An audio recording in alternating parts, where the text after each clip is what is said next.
Move on. Hopping right back into the flyweight division, Alexandre Pantoja defeats Alex Perez by submission via neck crank. Official time, 1 minute, 31 seconds of round number 1. Omar, let me start with you. What was your assessment of Pantoja styling on Perez, getting him out there early in the first? So I took away 2 things from this fight. Pantoja's out of his fucking mind for walking forward the way that he did. Okay? He basically told this dude, hey, if you want to knock me out, now's your best chance because I'm coming forward and you ain't going to do anything else to stop me. And Pantoja's wild for that because there was ample opportunity to get his chin tagged real good. And he got tagged a few times while he was coming in. But it was wild. Ate those shots, came right in, got close, and like backpacked this kid and was able to get him on the ground, dragged him right onto the fence. And the neck crank, the neck cranks are disgusting. I would wholeheartedly wish to get rear naked choked. I will give you my chin before I fucking get neck cranked. Okay? Yeah. Like that. Oh yeah, I'll give you my neck before I let you. Yeah, because it looks like he's gonna break his jaw.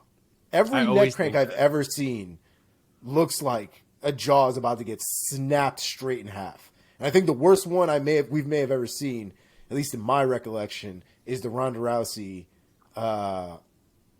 Liz Carmouche fight, where Liz had that rear naked choke at one point, and Rousey's whole mouth was like indented inside. She got out of it. Liz actually came out with an indent of Rousey's teeth in her arm.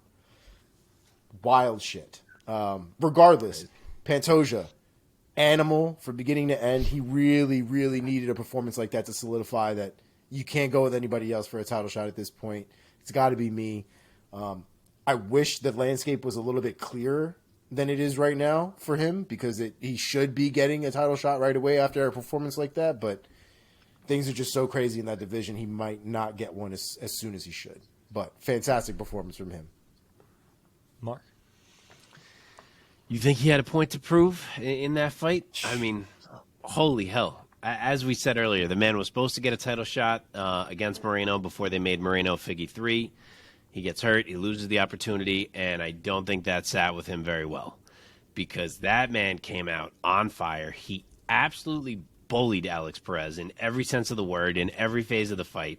And Alex Perez is a skilled fighter, and Pantoja made it look like he had no business even being in a cage with him. I thought he was going to rip his head off on that neck crank. Like, it was nasty. Just a nasty statement from Alexandre Pantoja. Great use of the post-fight interview as well. Most people don't take advantage of it. He definitely did. Remind me of what he did? He didn't answer any of Bisping's questions and just started yelling into the mic and got really hyped up. It was fantastic. Yep. Saying he should get the shot and everything. Yep. So, Mark, you've already said earlier in this episode that you think Pantoja should just wait at this point for another crack at Davison Figueiredo with the title, or whoever wins between Figueiredo and Moreno, if they do indeed unify the belts. Omar, what do you think? Yeah, the fan in me, it's not illogical. It's not even a bad decision, but the fan in me wants to see Pantoja versus Kai Kara-France. I just want it. That's just where they haven't fought yet. It would be a great fight. And for those who might not realize, I just mentioned, yes, Pantoja and Figueiredo have already matched up. They fought at UFC 240 back in mid-2019 on the prelims. And Figueiredo won in a unanimous decision, 30-27 on all of the scorecards. But that was a long time ago, guys. And both guys are very different fighters. Pantoja at flyweight is maybe just as scary as Figgy at this point at 125 pounds, man. It's funny because he's fought all these guys. He fought Figueiredo, and he lost a decision. He fought Moreno in the UFC and won a decision, and he beat Moreno on tough.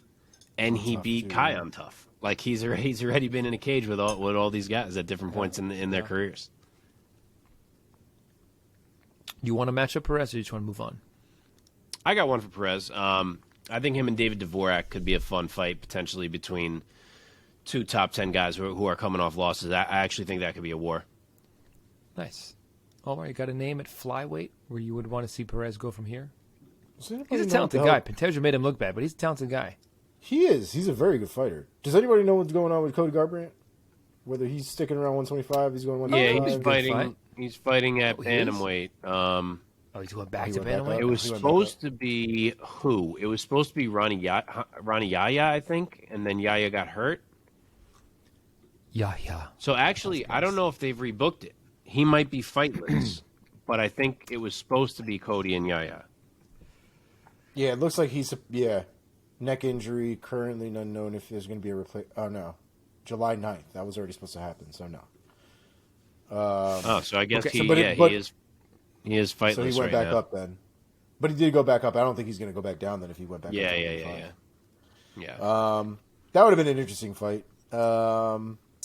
But why don't we give the boy Alex Perez, Mark's boy, in Manel Kape?